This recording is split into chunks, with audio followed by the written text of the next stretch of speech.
Over the last 2 weeks, we have explored Irish culture and democracy. In planning this documentary, we wanted to uncover what makes Irish democracy so unique. We found a common thread that informs their political response: crisis. Ireland is a young country with a deep and complex history steeped in suffering and oppression. The many crises Ireland faced weave together to form a modern response to problems.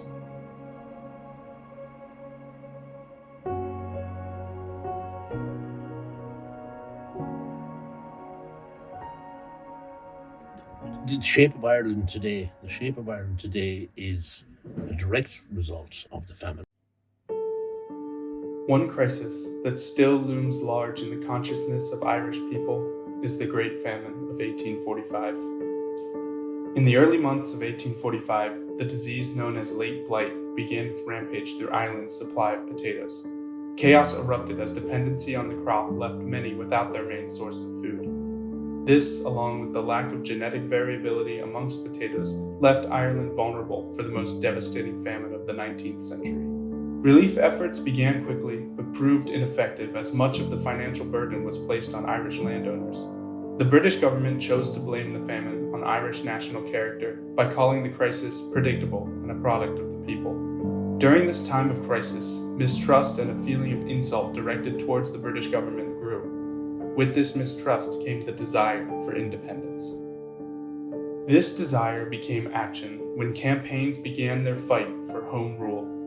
Many of these movements were direct responses to the suffering experienced from the famine. A focus of land reclaim came from the mass evictions during the famine. The industrial movement stemmed from emigration and disconnect across the country.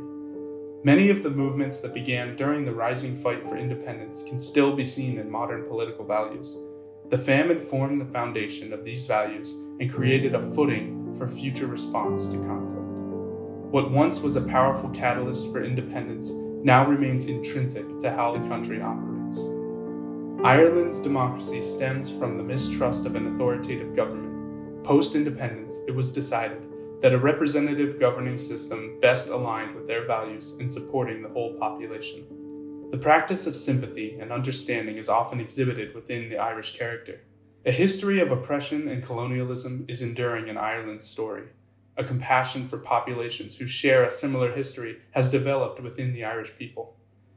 But the Irish people, they have an affinity with the downtrodden, an affinity for the oppressed, and the affinity for the people who were marginalised, and that comes from the famine. The effects of the famine were the biggest indicator that self-governance and a representative government separate from the British was best for the Irish people. The idea of a movement turned into direct action as citizens began their fight for complete independence. April 24th, 1916, the start of Irish independence and Irish democracy. Until now, Ireland had been under British occupation for over 800 years. Under the English government, Ireland suffered stolen land, religious discrimination, and penal laws. The Irish citizens had reached their boiling point. On Easter Monday, 1916, a group of 1,200 volunteers, both men and women, staged attacks across Dublin, occupying multiple buildings. Most famous was their hold on the General Post Office, which they controlled for a week. The British were caught off guard and were unhappy to redirect war efforts to their home turf. They mobilized 16,000 troops and laid fire on the Irish-controlled buildings. This led to heavy casualties. After the Irish surrender, the British rounded up revolutionary leaders and brutally executed them. While Britain won the battle, this lit a fire underneath the Irish population that would not cease until a full independence was reached. This would be actualized via the War of Independence, fought between January 1919 and July 1921. Michael Collins was the figurehead for the Irish Republican Army, vying for a method of guerrilla warfare to combat the Catholic Irish Police Force and the Royal Irish Constabulary, who would later be supplemented by paramilitary organizations like the Black and Tans and the Auxiliaries. In this time, over 1,000 people lost their lives. The war would last until a truce was declared in July 1921. The Anglo-Irish Treaty was signed on the 6th of December, officially establishing the Irish Free State. The War of Independence altered every part of life in Ireland. For the first time in hundreds of years, Ireland was functioning as its own sovereign state. This sent ripples through Irish culture and society that still have effects today. Breaking the bonds of oppression solidified Ireland's value in self-governance and democracy. The fight for full independence is still an ongoing discussion in Ireland. At the end of the War of Independence, the Anglo-Irish Treaty sectioned off the northern counties of Ireland to remain under British control. Between the late 1960s and 1990s, violence erupted in this region. This time was known as the Troubles.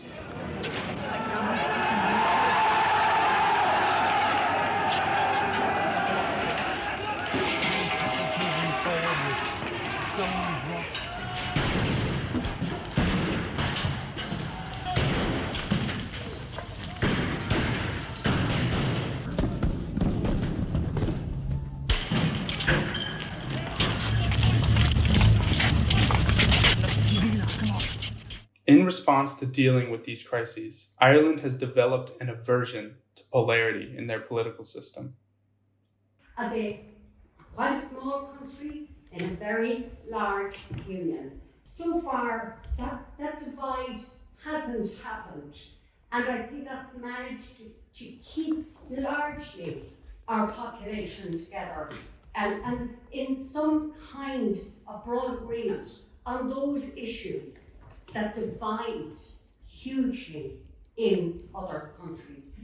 Why have Ireland not gone to the right? Why have Ireland never gone really to the left? We've stayed down the middle. And I think it was, she said it, I think she was right, it was probably a reaction to crisis. We have to find a way down the middle. Ireland's long history of persecution under the English government instilled a sense of compassion for those facing the cruel hand of systemic oppression. And I think people are the same the world over, just coloured by our history. Like if you see what the Irish people's attitude to say what's happening in Gaza is very strong. And we were the first countries to come out, along with Spain and some other countries, to condemn it. So I think they're very much accepting, and I think you notice that with all the protests they do for like Palestine and different social and human rights movements. They're just very socially aware, I feel like. We go to the White House every March. We go to the White House in difficult times, and we're not afraid to say the things that need to be said in the White House and stand up for other countries in the world. We look at what's happening in Gaza at the moment, and the leader of our country, the Taoiseach, and the Taoiseach, the leader of our party, are standing above the parapet in calling out what's happening, the genocide that's happening there. Gaza is a unifying issue for the Irish. A staggering 79% of Irish citizens believe that Israel is committing genocide in Palestine. This is compared to only 35% of Americans. You look at Ireland, the size of like a country of population that's medium size, but we punch above our weight. While Ireland focuses on supporting other countries, they too help those within their own borders. The immigrants that come to Ireland, they're generally welcomed. When the Ukrainian war happened, most countries said we'll take in 10,000, 50,000, 200,000, whatever number it was. The Irish said we'll put no limit on it. And so probably over 100,000 people came. Irish culture has changed a lot as a remnant of their time being oppressed by the British, giving them a unique sympathy for others in need and doing their best to accommodate them. Because I lived in the Netherlands before that, and I felt there's a difference in how I was perceived here, at least for me. Because in the Netherlands, it felt like you were accepted, but you could tell that some locals were kind of annoyed by your presence, and I didn't have that here. Ireland is, in general, a pretty accepting country compared to the other countries in the world, where they accept a lot of people from other countries to work or study, and a lot of people live here and add up with their own culture to the Irish one. Even after freedom from Britain, the people of Ireland were not free from financial oppression. This time, the oppression would come from their own governing bodies. Housing crisis in Ireland at the moment is a social catastrophe. People are in these situations. They cannot afford a home. Severe housing crisis. Soaring house prices, cost of living crisis. During the crisis, the Irish government stopped the construction of affordable homes, thus enabling private companies to overprice residential houses. Additionally, banks could no longer regulate the number of loans that they had lent during its economic boom, leading to a large number of non-performing loans. Ireland could no longer meet their housing demands, and citizens could no longer afford the expensive prices of housing. When the crash happened, the politicians were blamed. The politicians and the banks were blamed.